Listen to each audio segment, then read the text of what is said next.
You're walking home alone at night. The streets are empty, unlike your thoughts. Those are racing, wondering what you'll see or hear, hoping you remain alone until you're able to unlock your front door. But then you hear it, and you know she is coming. Teke Teke. She's missing her bottom half, and yet she's faster than you, and she's about to rip you apart. Tune in to the Freaky Folklore Podcast on iTunes, Spotify, or EerieCast.com to hear more of the terror that is the Japanese urban legend, Teke Teke. Links in the description. Wendigo and freezing cold go together like, me and Funyuns, of course, a legendary and unhealthy combination. The cold makes it more difficult to continue to run, while the Wendigo chases you down, ready to feast upon your flesh. Tonight, I've got some scary stories about Wendigo sightings and encounters during winter. Enjoy these tales, and be sure to send me your stories at darkstories.org. Now, let's begin. My New Year's sighting, from This Is Carrie. It was New Year's Eve in 2013. My parents and I pulled up to my grandfather's house, in literally the middle of nowhere in Colorado. It was a few hours away from the beginning of 2014, but I groaned. We had driven 3 hours to get to the one place where I had nothing to do. Sure, I could play a mobile game or text my friends on my iPhone 5, but the signal was bad up here, and even sending a simple text took a while. I walked into the house and instantly went to the living room. It was my favorite place in that house, because usually nobody was in there and it had a TV that may be playing something interesting. I entered the room and was immediately disappointed. Because I wasn't alone, my uncle was sitting on one end of the couch. Plus, I hated my uncle. He never hurt me physically, but he found it entertaining to mess with my mental health. I suffered from anxiety, and his constant name-calling and slandering comments didn't help at all. You could easily say that I should have just ignored him, but I took everything he said personally. That was just the way I was. The worst part was the fact that my parents had no idea. When I tried to tell them in the past, my uncle talked to my parents after the fact, and it was all dismissed as playful banter. But for now, I was in the living room with my uncle, determined not to let him get to me this time. I sat down at the other end of the couch, and I watched the college football game that was on at the moment. I do remember that my uncle did make a few comments, but I shrugged them off. Eventually, I pulled out my phone and started texting. "Texting your boyfriend?" asked my uncle smugly. "You know I'm straight," I muttered back. You see, I have no problem with the gender that anyone identifies with. I have some amazing friends, a good number of which identify as many different genders, and I don't respect them any less than I would a straight person. My uncle, on the other hand, didn't respect people of other identifications. It just gave me another reason to hate him. "Fine, are you texting your girlfriend then?" he asked. "Yeah," I replied, proudly. I'd started dating a girl named Alicia a few months beforehand, and our relationship lasted for a long time. In fact, we're still friends today. "Really?" he asked. "I didn't think anyone would date your adopted fat self." I looked up at him. "What do you mean by that?" I asked. "Oh, sorry," said my uncle with a smirk. "I guess you don't know." "Don't know what?" I asked. "That you're adopted," he replied. "Very funny," I said, turning away. "Oh, I'm not joking," he said. "You're adopted, and I can prove it." He pulled out his phone and pulled up a picture of a document. It took me a second to recognize them as adoption papers that included my name. and the unmistakable signatures of my parents at the bottom. I had watched my parents sign things with those signatures time after time, and I could see that they were accurate. I suddenly felt sick. I'm going for a walk. I walked out of the room and put on my boots. 11 p.m. The clock by the door read. I'm not sure why I remember that detail, but I do. I got outside, and I just walked. I didn't care where I went, I just wanted to be alone. I wandered into the woods close to the house with my phone's flashlight as my only source of light. I didn't care though. I was upset. Very upset. Everything I thought I knew was a lie. I fought back tears as I picked up my pace into the thicker woods. I finally just looked up and realized I was in trouble. I turned in every direction, but the house was not in sight. I turned to my phone's map to try to find where I was, but I had no connection out here. Panic overtook my sadness, and I ran to try to find a way out. After running for a few minutes, I discovered a small clearing with a singular tree in the middle of it. I came to the conclusion that I was going to climb that tree to get a better view. But just as I began to climb, I heard a tree branch snap in the distance, and I froze. I heard the faint crunching of leaves getting closer. It could be someone else. They could help me. I don't know why to this day, but before I'd even seen what was coming, my body jumped into fight or flight.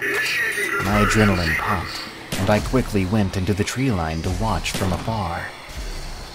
I turned off my phone light, so my only light was the moon. I heard the crunches enter the clearing, and my curiosity took over me. I peeked out from behind the tree, and I saw the outline of something massive. But somehow I could tell it wasn't a normal animal. Just the way it was moving. It was walking on two legs, but its arms hung low. It looked about 10 feet tall, and the only word that I can describe it with is unnatural. Suddenly, it screeched a horrible, horrible sound. Then it left the clearing. I was horrified. I ran as far away from the clearing as I could, and somehow, I found my way back to the house. My mom soon saw me and ran to me. She told me she was incredibly worried. Unable to tell her about what I saw, I looked up and asked about what my uncle told me. That was the night I found out I truly was adopted. My parents and my grandfather were furious with my uncle, and after that night they cut off all contact with him. New Year's proceeded as normal. I had just arrived in time for the countdown, and everyone gathered in the living room to watch it. Slowly, as people got tired, they trickled out of the living room until it was just me and my grandpa. I couldn't sleep, and I knew I wouldn't that night. My grandfather suddenly turned to me. "What'd you see out there?" he asked. "You wouldn't believe me," I replied. "Try me," he said, scooting closer to me. I told him truthfully what I saw, and instead of laughing, which I thought he would do, he was totally serious with me. "I've seen it too," he told me. 3 times, in fact, and I think it lives around here. Promise me you'll never go into those woods alone. I nodded my head to say yes. My grandfather stayed up with me that night, and even though he wasn't my true grandfather, we really grew closer. I loved that man, but he sadly passed away in 2018. I've been back to that house a few times since, but I've never seen the thing again. After my grandfather passed, someone bought the house. I hope they stay safe because they may not know what they're getting into. Nothing really changed between me and my parents, and I still love them extraordinarily. But the terror I felt that night will affect me forever. Black Friday is here. For a limited time, get Discovery Plus for only 99 cents a month. This dream home? Wendigo in Indiana Forest. From Flint the Dragon 1. It was January of 2019. My boyfriend asked me to reshoot a scene of a short horror film that we had worked on for his film class. I agreed to, because the scene we were reshooting was set in the forest about an hour away, so no problem. Then again, the past few times we'd been filming there, it was full of arguing, but we were able to hold together to make a bad short film. But I still enjoyed being in the woods for a change. The last time I'd gone camping at that point, I was 7, and I hadn't really been in a forest since then. I have lived in Indiana my whole life, and I was fascinated by cryptids. I knew what we saw that day. I was the lead actor in the film, playing a man who was driven insane during a walk in the woods with his best friend. The title of the film would become ironic, but I'll save it for last. There were 3 of us filming. Our friend who was tasked with makeup and being the camerawoman, and with my boyfriend and I as the actors. The only prop we had was a paper deer skull mask, and as you can gather from the prop, the film involved a Wendigo. As I said before, I enjoyed the last few visits to that forest, but this time, I felt uneasy. That entire shooting session, I felt as if something was watching us, but I didn't know what it was. Later on, I began to see movement through the forest. I couldn't make it out. I told my boyfriend about it, and he jokingly said I was seeing Bigfoot. I ignored his joke, but I didn't rule out Bigfoot as being what I saw. I wish it had been Bigfoot, and I wish our camera had night mode. After finishing part of the scene, we noticed it had started to get dark, so we did our makeup quickly. My friend who was doing the makeup didn't have enough time to make it professional, but it still looked great. The bruises looked real and the fake blood had smeared great. When we got to the location for the final shot, the camera wasn't getting any light, so we opted for an audio ending to the film. As we packed up the camera, my boyfriend turned and looked into the surrounding trees, and he froze. I looked in the direction he was staring at, and our friend did the same. Through the trees, we saw a tall, lanky figure walking around. From what we could tell, it had pale white skin and long, claw-like fingers. I haven't told my boyfriend or friend about this, but I saw its face. It had sunken pits in place of its eyes. It didn't seem to have lips either, but I could see teeth. They were sharp, and it appeared to be drooling. The moonlight reflected off of something dripping from its mouth. My boyfriend said we should get out of there, and he gave me his pocket knife as we made our way back to the car carefully. As we neared the parking lot, I heard slow steps coming from behind us, like that thing was stalking us. We made it to the parking lot, and I heard it run deeper into the woods. I was the last to get into the car, and as I opened the door, I heard this blood-curdling shriek from the forest.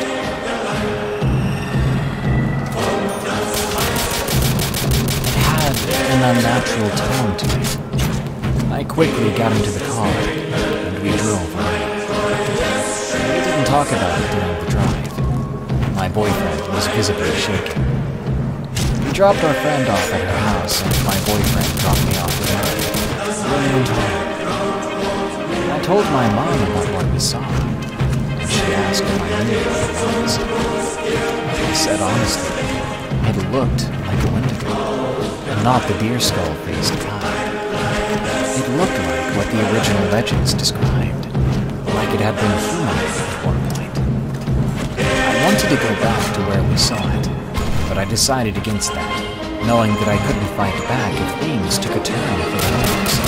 And I'm not a small guy. Neither is my boyfriend. But if the legends are true, we wouldn't have been able to overpower him. I haven't been in the forest since. I still have the mask. I kept it as a reminder of my encounter with that Wendigo. And as for the title of the short film we'd made, I'd given it the title the first day of filming, not knowing we would even encounter that on the last day. It's titled Wendigo Woods. I haven't seen the film, but I hope to see it at some point, just to see if we may have caught it on camera.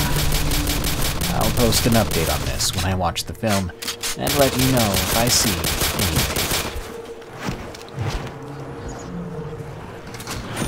The Wendigo that followed me home, from Austin C. This happened back in December 2020 in the Great Lakes region of western New York State. It was a snowy night when this event happened. I had just gotten off work, and it was getting dark out already. There was a decent amount of snow on the ground, while it was still coming down pretty heavily. So I thought it'd be fun to take my snowmobile out for a ride, since I didn't have anything else going on. Little did I know that would be a mistake I would soon regret. For some background, I'm a 23-year-old guy who lives alone in a pretty wooded area. There are a few farmfields surrounded by woods just down the road from me. I'm good friends with my neighbors who owned that land, and they let me ride on it. I went outside and the snow was still coming down pretty heavily, but that didn't deter me, because I love the snow. I opened up the garage, uncovered my snowmobile, and fired it up, letting it warm up for a few minutes. I put on my riding gear and grabbed my high-powered LED spotlight for backup. Then I was on my way. As I pulled off the road and entered one of the fields, I spotted a herd of deer along the edge of the field. They took off back into the woods when I got too close for their comfort. I rode around for a few more minutes when out of nowhere I got this overwhelming urge to shine my spotlight into a patch of cedar trees I was about 25 yards away from. I turned off the snowmobile's engine and pulled my spotlight out of the riding bag behind me. I shined the super bright LED light into the trees. It took me a few seconds to see it, but peeking out from behind one of the cedar trees, I see what looked to be a buck with large antlers. At least, that's what I thought it was, until I realized whatever this deer was had no eye shine like a normal deer. I could see the eyes on this deer were solid black and just empty. A normal deer would also not blatantly watch a person on a snowmobile from such a close distance. They'd run away like the herd of deer from before, but this one was staring daggers at me. Another feature that really stood out about this deer was it looked taller than a normal deer, along with being very skinny and malnourished with missing patches of hair. At first, I didn't feel any fear, as I was in a state of complete disbelief and confusion as to whatever this abomination was in front of me. Then I remembered I've heard the Native American folklore stories about the Wendigo. I always thought stories about the Wendigo were just a boogeyman fairy tale to scare kids from going into the woods. This next part is the reason I still had nightmares about this creature. As I was still face to face with it, I very stupidly had the idea to yell out a question to it, while trying to hold back the urge to laugh. "Hey, are you a Wendigo?" Obviously, I wasn't expecting a reply. But then, I kid you not, this creature replied to my question in a deep demonic voice. It said,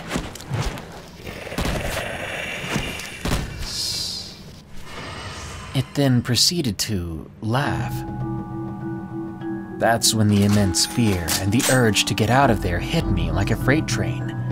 I fired up the snowmobile, threw my spotlight in the riding bag behind me, and sped full throttle out of there.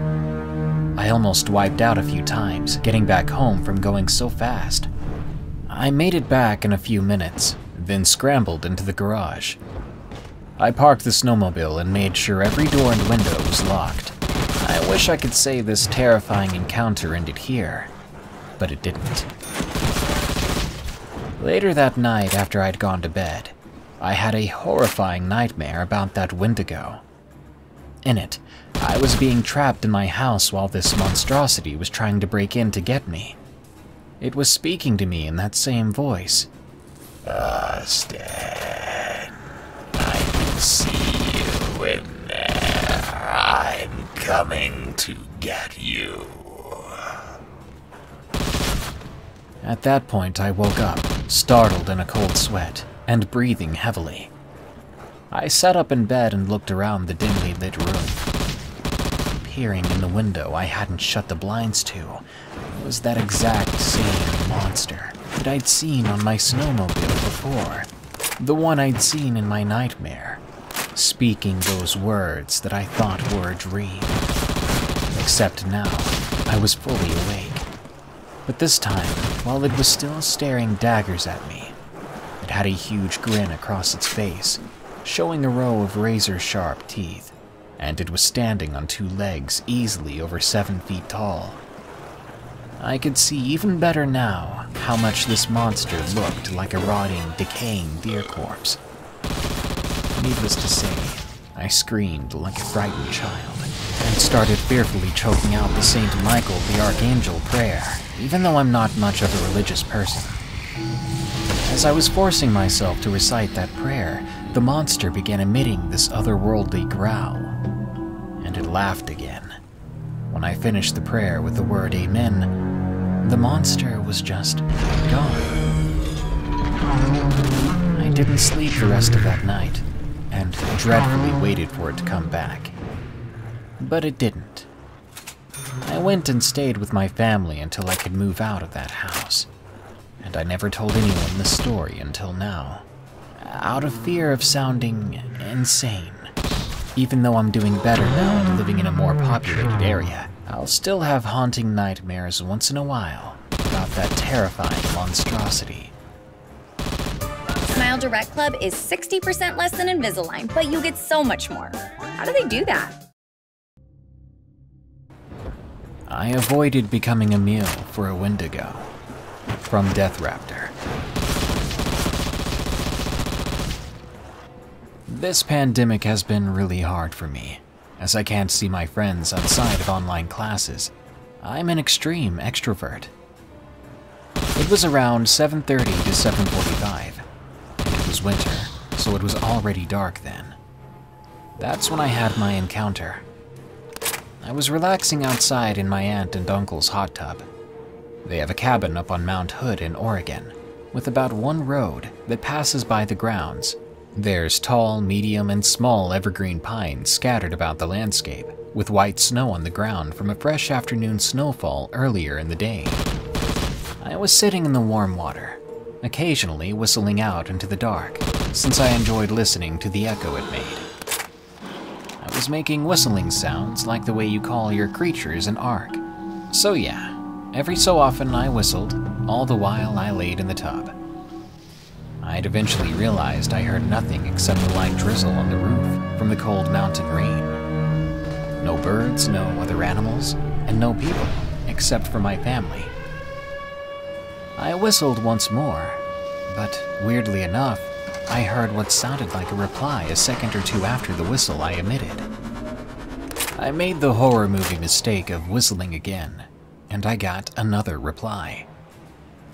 I was getting incredibly nervous. With newfound paranoia, I began to look around.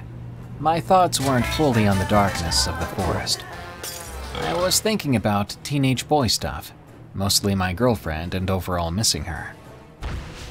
The thing that really snapped me out of it was another whistle. I glanced around the forested expanse, and I noticed something that I didn't notice before. A set of yellow eyes staring at me from the woods, several feet off the ground. It seemed so unreal, as the only other experience I'd ever had like this was when I saw what appeared to be a Sasquatch with my older brother back in 2013 at a gas station. The eyes disappeared, and I didn't see them again. I somehow had the courage to be outside for about 10 minutes after that, until the smart side of my brain said, "Dude, get back in the cabin." I realized I didn't hear it leave, whatever it was. I got out of the hot tub immediately and went back into the cabin, changing and coming into my room that I was staying in. That's actually when I typed this up. After looking through similar stories and researching on Wikipedia, I realized I may have just avoided becoming the meal of a Wendigo. I doubt it may have been one, but if it was, I would have just told it I was too sweet, and it probably wanted something saltier. But I think whatever it was decided I wasn't worth its time. My family was inside and the cabin had large windows, so they would have seen it if they tried anyway. But I really don't know what to think. When I told my aunt that I was uncomfortable being outside, she thought I meant I was uncomfortable being alone outside. So if you're out past dark in the northern Cascade mountain range, stay sharp and bring a friend. Stay safe out there, folks. Was it a Wendigo? From Parrots247. I'm 14 years old and from western North Carolina. This story takes place near Roan Mountain, Tennessee in December 2019. I believe I saw a Wendigo watching me. It all started late night a week before Christmas. I was sitting on my porch waiting for my mom to come stargazing with me. Yeah, I know it's weird, but it's something that my mother and I have always enjoyed doing. She was in her bedroom, which was adjacent to the porch, getting dressed. I was sitting on the porch waiting for her at around 10 o'clock at night. I heard some rustling by a large bush and looked over. There, I spotted two huge red eyes around 4 feet off the ground. I was staring at those eyes for what felt like forever. Then, all of a sudden, those eyes began to rise. I realized what they belonged to wasn't something small. It was huge. It walked out of the bush and seemed to be 7 feet tall. I'm 5'10", and I had to look up to it from about 25 feet away. It had pale skin, large claws, matted black hair in patches, and it was staring at me. Then it let out a low growl and took 3 steps towards me.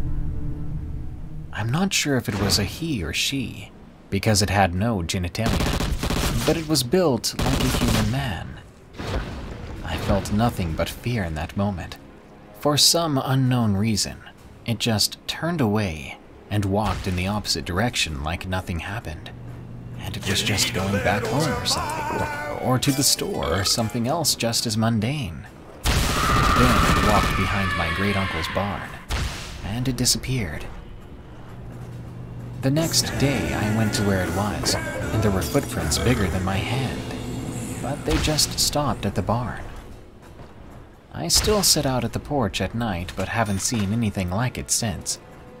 I'd always heard of the Wendigo, coming from Cherokee descent, although I never thought I would see one for myself. If you're ever near Roan Mountain, Tennessee, be wary of what's in those woods, because you never know what you may see.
Satiates never even bother.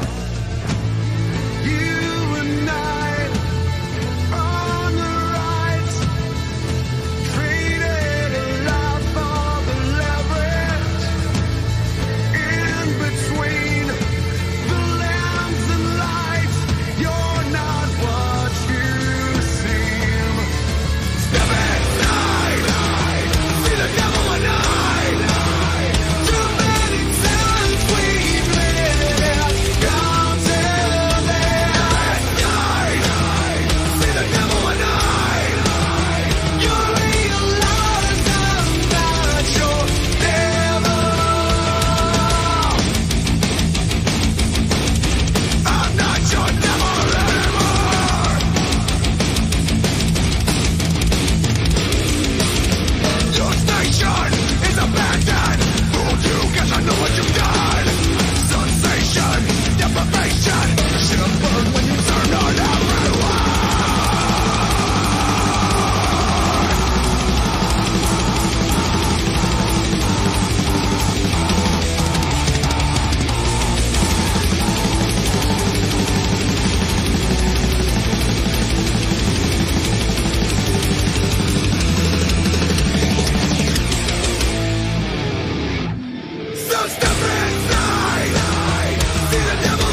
Something is tempting the Father. Where is your will, my friend? Insatiate, never even bother. You and I on the right, traded a life for the leverage. In between the lambs and lights, you're not what you seem. Step inside, see the devil at night. Too many times we've lived, gone till then. See the devil at night. You realize I'm not your devil. I'm not your devil anymore.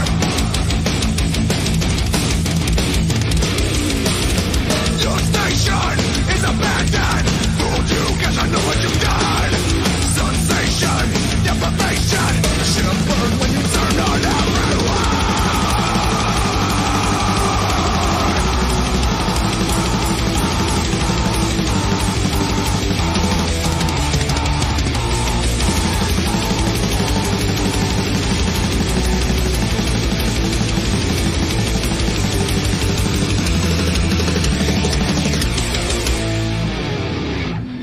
So step inside, see the devil at night. Too many times we've lived, gone till then. See the devil at night. I know you found your headshot, see the devil at night. You realize I'm not your devil.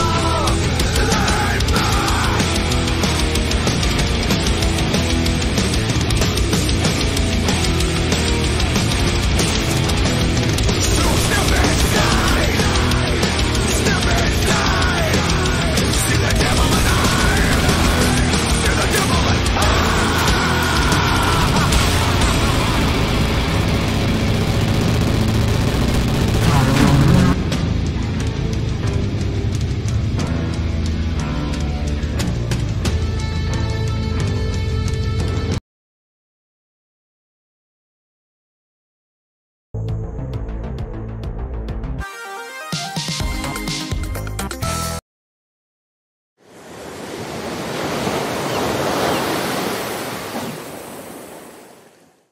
The final days are here. Premier Furniture Gallery in Stockton is closing its doors forever. This is a massive sell.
Turn grounds crack. Praise back by black. And it's all there inside of you. It's down with dark cold. Can you feel the explosion? Now we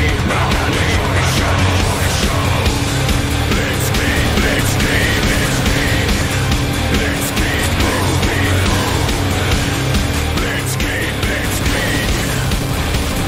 Let's keep hope failed, death shines. Long nails, hell fights. Terror seek walls fall. Addiction seeks and it's all there inside of you. It's down with dark cold. Can you feel the explosion? Now lean back and enjoy the show. Blitzkrieg, fucking Blitzkrieg, boom. Blitzkrieg, fucking Blitzkrieg, boom.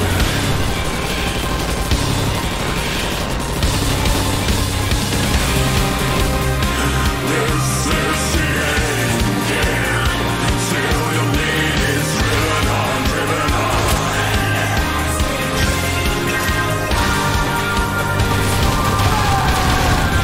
Wounds bleed, tears ride.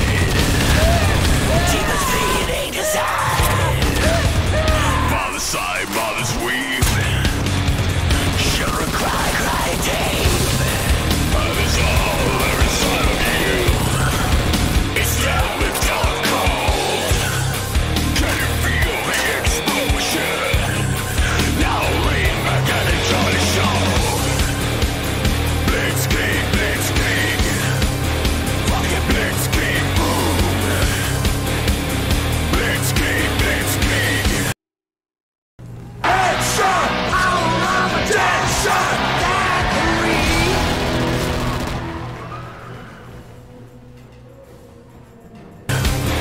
Fucking Blitzkrieg, boom. Fuck a world with a dawn and a broken blade.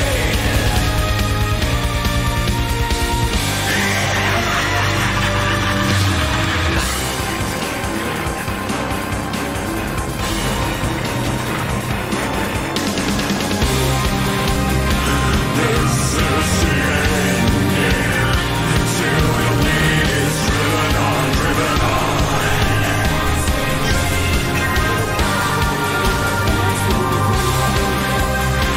This is the end, yeah. Still your need is driven on, driven on.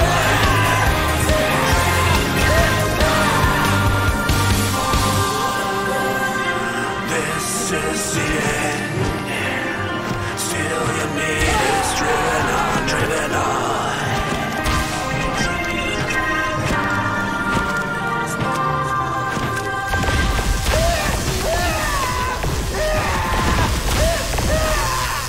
Merry Christmas! Oh, amazing. Oh, finally something to actually be thankful for.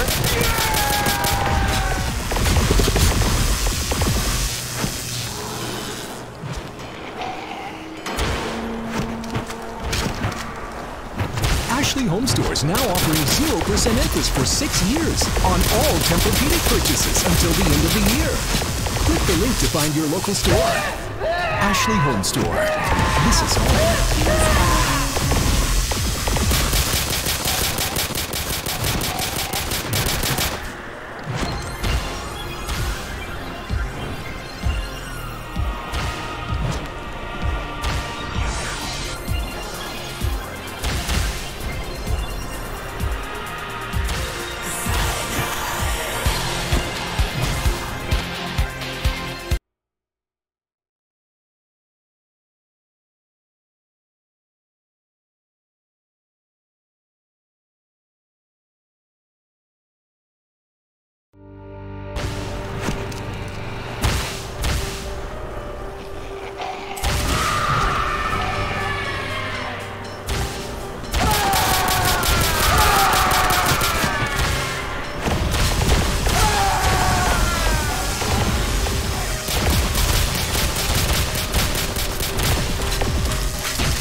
greatest stories in the Marvel Cinematic Universe don't have to end. Wanda.